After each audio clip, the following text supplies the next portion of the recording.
శ్రీమాత్రే నమః. నమస్తే అండి. Welcome to my channel Lakshmisri kitchen veg recipes. ఈరోజు వీడియోలో ఆలూ పరాటాని ఎలా తయారు చేసుకోవాలో చూపించబోతున్నానండి. చాలా టేస్టీగా ఉంటుంది. బ్రేక్ఫాస్ట్లో కానీ డిన్నర్లో కానీ ఈ ఆలూ పరాటాని చేసుకుంటే చాలా బాగుంటుందండి. అలాగే లంచ్ బాక్స్లో కూడా చేసుకోవచ్చండి. చాలా సాఫ్ట్గా ఉంటాయి, నోట్లో వేసుకుంటే కరిగిపోయేలా ఉంటాయి, అంత టేస్టీగా ఉంటాయండి. ఇప్పుడు ఈ ఆలూ పరాటాని ఎలా తయారు చేసుకోవాలో వీడియోలోకి వెళ్ళి చూసేద్దాం.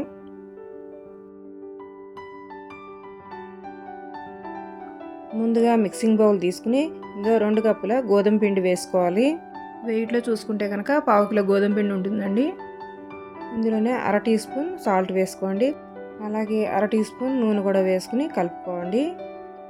ఇలా బాగా కలుపుకున్నాక కొద్ది కొద్దిగా నీళ్లు పోసుకుంటూ చపాతీ పిండిలా కలుపుకోవాలి. మరీ సాఫ్ట్గా కాకుండా మరీ గట్టిగా కాకుండా సమానంగా కలుపుకోవాలి. ఇలా కలుపుకున్నాక పైన కొద్దిగా నూనె వేసేసి కలుపుకొని మూత పెట్టేసి ఒక అరగంట నానబెట్టండి. టైం లేకపోతే కనుక ఒక 15 నిమిషాలైనా నానబెట్టుకుంటే సరిపోతుందండి. దీన్ని పక్కన పెట్టేసుకుని ఇప్పుడు ఇందులోకి స్టఫింగ్ చూద్దాం. నేను ఇక్కడ 2 బంగాళదుంపల్ని ఉడకబెట్టానండి. ఇవి 2 బంగాళదుంపలు 1/2 కేజీ ఉంటాయి. వీటిని ఉడకబెట్టి ఇలా తురుముకోవాలి. ఇప్పుడు ఇందులో మీడియం సైజ్ ఉల్లిపాయని ఇలా చిన్న చిన్న ముక్కలుగా కట్ చేసి వేసుకోండి. అలాగే సన్నగా కట్ చేసుకున్న పచ్చిమిర్చిని కూడా వేసుకోండి. నేను ఇక్కడ 1 వేస్తున్నానండి. మీరు తినే కారాన్ని బట్టి వేసుకోండి. ఇందులోనే సన్నగా కట్ చేసుకున్న కొత్తిమీర, రుచికి సరిపడా సాల్ట్ వేసుకోవాలి. నేను ఇక్కడ 1/2 టీ స్పూన్ వేసానండి. అలాగే 1/2 టీ స్పూన్ కారం, 1/2 టీ స్పూన్ ధనియాల పొడి వేసుకోవాలి.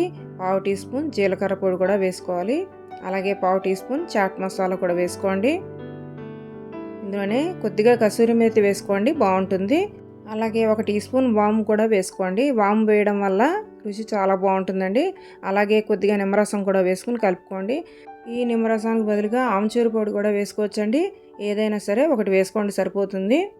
వీటిని బాగా కలుపుకోవాలి. ఇలా కలుపుకున్నాక మనకి చేతికి ఏమైనా అంటుకున్నట్టు ఉంటే కనుక కొద్దిగా నూనె రాసుకుని ఇలా ఉండలుగా చేసుకోవాలండి.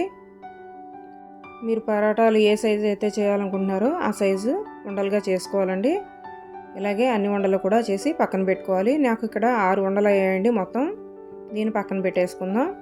ఇప్పుడు గోధుమ పిండి కూడా నానిందో లేదో చూద్దాం. ఒకసారి బాగా కలుపుకోవాలి. ఇలా కలుపుకున్నాక ఉండలు చేసుకోవాలండి. మనం స్టఫింగ్ ఏ సైజు అయితే ఉండ చేసుకున్నామో అదే సైజులో గోధుమ పిండి కూడా ఇలా ఉండగా చేసుకుని రెడీ చేసుకోవాలండి.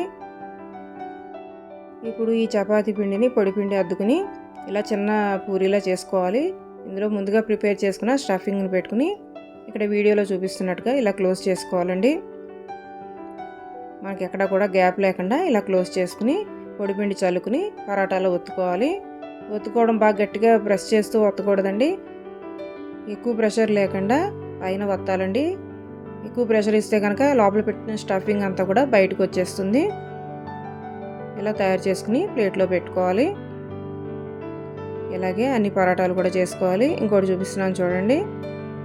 చపాతీ ముద్దని పొడిపిండి అద్దుకుని ఇలా చిన్న పూరిలా చేసుకోవాలి. చేసుకున్నాక ఇందులో స్టఫింగ్ పెట్టేసుకుని క్లోజ్ చేసుకోండి. ఇలానే అన్నీ కూడా రెడీ చేసుకోండి. మొత్తం అన్నీ కూడా ఇలా ఒత్తుకుని పక్కన పెట్టేసుకోవాలి. ఇప్పుడు స్టవ్ ఆన్ చేసుకుని పెనం పెట్టుకోవాలి. పెనం హీట్ అయిన తర్వాత మీడియం ఫ్లేమ్లో పెట్టుకుని కాల్చుకోవాలండి. ముందుగా ప్రిపేర్ చేసుకున్న పరాటాలను దీని మీద వేసుకుని కాల్చుకోవాలి. 2 వైపులా కూడా కాల్చిన తర్వాత వెన్న వేసుకుని కాల్చుకోవాలి. వెన్నతో కానీ నేతితో కానీ పరాటాలు కాల్చుకుంటే చాలా బాగుంటుందండి.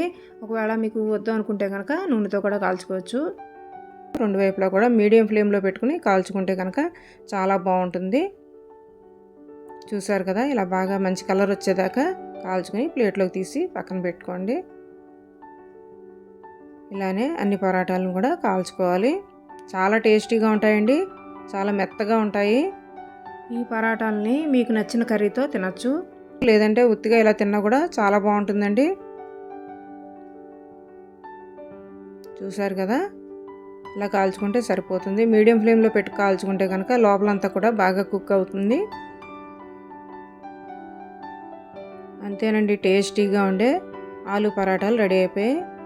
మీరు కూడా తప్పకుండా ట్రై చేయండి. ఇలా ట్రై చేసిన తర్వాత ఎలా వచ్చిందో నాకు కామెంట్ ద్వారా తెలియచేయండి. ఈ వీడియో కనుక మీకు నచ్చినట్లయితే తప్పకుండా లైక్ చేసి, షేర్ చేసి, కామెంట్ చేయండి. ఇలాంటి మరిన్ని మంచి మంచి వీడియోస్ కోసం లక్ష్మీశ్రీ కిచెన్ వెజ్ రెసిపీస్ ఛానల్ని తప్పకుండా సబ్స్క్రైబ్ చేసుకోండి. Thank you for watching.